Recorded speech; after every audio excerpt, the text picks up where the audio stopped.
morning, mommies! So, nakaligo na tayo. Don't eat, Belbel. Nakanap na din si Belbel.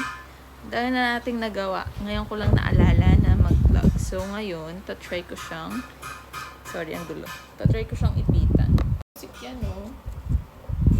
Kasi her hair is starting to grow long and thicker. Try natin siya ipitan. Alam nyo, nakalbo yung back part ng ulo niya kasi kinikis-kis niya. Ay, how cute! This is her first ponytail.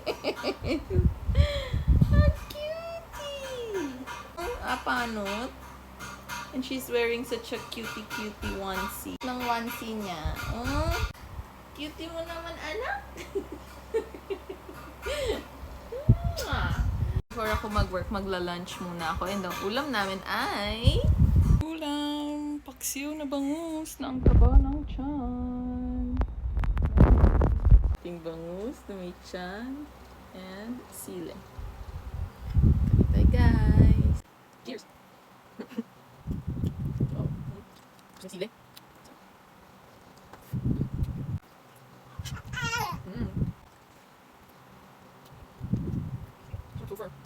By the way, kanina, yung bang ko ngayon ay 63.8. So, I'm 5 kilograms away from my previous weight yung bago akong mabuntis. Kaya lang, ito tayo. Nakakamay. Ang sarap ng ulam. Ang sarap magkanin. Pero I don't rush naman. Like, since nag-breastfeed ako, hindi ko pinapressure yung sarili ko na, ay dapat by 2 months or by 3 months, kabalik na ako sa dating weight. No, kasi alam ko it takes time. Round 2. Ang sarap kasi ng bangus. Ang sarap ng paksiw. Basta isda. Ang sarap ng isda. Oh my goodness. Tapos may chichika din pala ako. So kanina, after namin manggaling sa clinic, nag-breakfast kami sa Jollibee. Last week, dumating na yung pinagawa kong business cards. Ang dami nun. Sabi ko, kaya ko ba itong ubusin? Kaya ko ba itong ipamigay? Like, paano ba mag-approach? Yan sa Jollibee habang kumakain kami. May mommy doon na, na nilalakad niya yung baby niya. Yung baby lumapit sa amin. Ginrit ni mommy yung baby. What if bigyan ko kaya ng calling card? Kasi edi, lumagpas na sila. Kasi nahiya ako. Actually, gusto ko bigyan ng calling card yung mga nurses and staffs dun sa clinic na pinuntahan namin. Pero nahiya talaga ako. Like, hindi ko alam. Like, first time ko kasi magkaroon ng calling cards. So, I don't know how to incorporate them in conversation, mga ganun. Okay. Siyempre, humingi muna ako ng moral support sa nanay ko. Sabi ko, bigyan ko kaya siya ng calling card. Tapos sabi ni mami, go! Bigyan mo! Ganyan, huwag ka mahiya. Tapos, sabi ko pa, tawag ko pa nga ate. Dapat pala mami. Ate, hello! May insurance na si baby. Sabi ko, ganyan. Ganyan. Sabi niya, ay, wala pa po. Hindi pa po. Sabi, inispilan ko na siya. Tapos, inabot ko yung calling card. Tapos, ayun. Tapos, inabot ko ng calling card. Tinanggap naman niya. Binigay niya dun sa mister niya. Pakitatapon na pala, no? Pero, ayun. At least, di ba? Successful. Nakabawas na tayo ng isang calling card. Share nyo nga, may experience ba kayo sa ganyan? Like, or kayo yung tao na regular na may calling card sa bag, ganyan. Paano na siya sinisingit? Like, comment down below nga. Comment down below. Gusto ko siyang matutunan, i-incorporate, and gusto ko siyang, basta gusto ko pang matuto about approaching people, ganyan, starting conversation. Feel ko na wala na kasi yung ganong side ko. Simula nung 1 year ako natenga sa bahay na parang wala. Baby talk na lang alam ko. Masasahig na ang baby ko. And after kumain, siya naman kakain. Maya, gutom na naman ang nanay. Oh, creation. Hindi na. Ito lang kami sa bed. Naglalaro lang siya.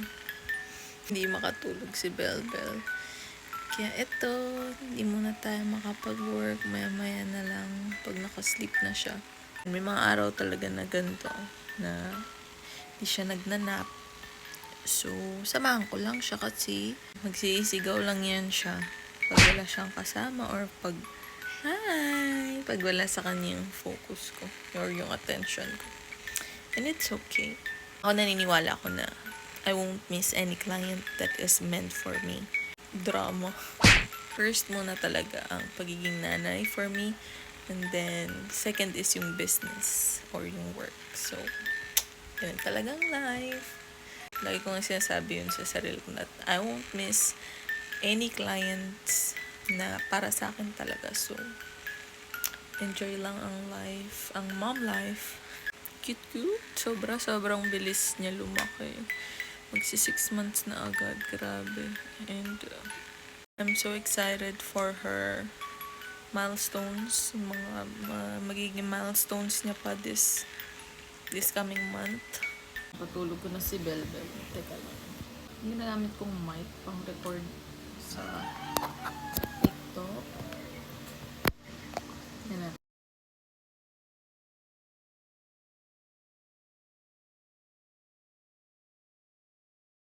So, ayan. Ganyan siya.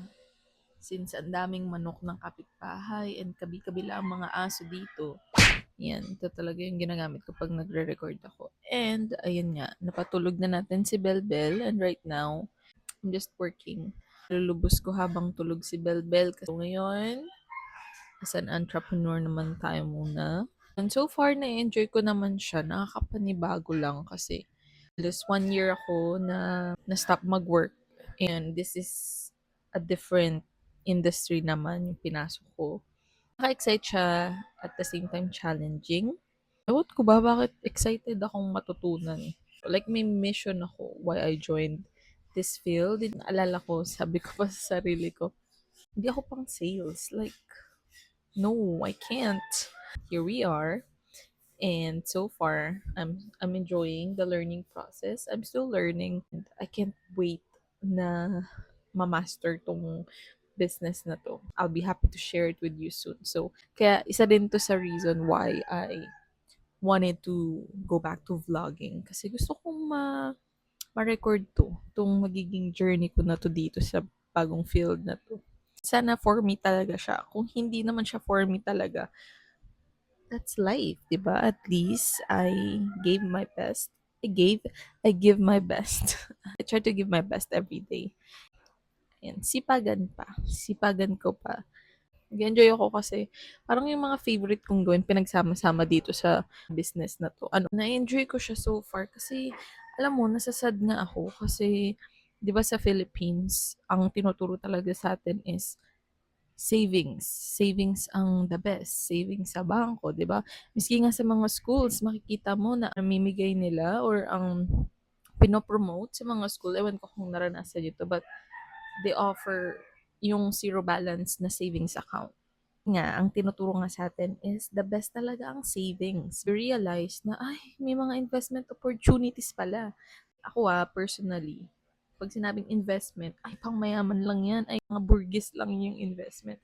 Hindi pala, like, hindi pala kailangan sobrang laki ng pera mo. And yun nga yung purpose ba't ka mag invest Kasi, wala kang masyadong pera. So, ang goal mo dapat makapag-invest. Diba? Not everyone is, ang tawag dito, equipped to invest. Kasi syempre, risky ang pag invest di ba? Pero, may iba't ibang profile naman yun. May conservative, may moderate, at meron din namang aggressive. So, ayun. Sorry pag ganun-ganun ako kasi yung laptop ko. Yun. Ang dami ko naman chinikan.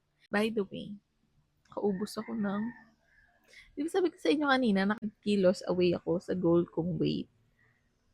+5. Tingnan siya. Opo. So, mommy mode na ulit tayo.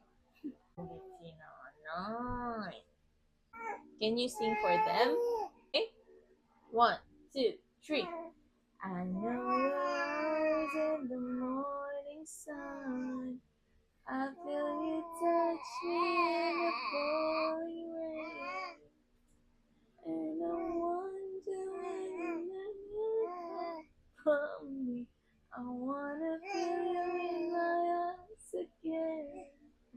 me warm in your wrath, then inside me, and it's when you need to share. How deep is your love? Let's go for a run. Alis tayo. Antayin natin si Ate Chanel. Yan lang, kontakin natin si Ate Chanel.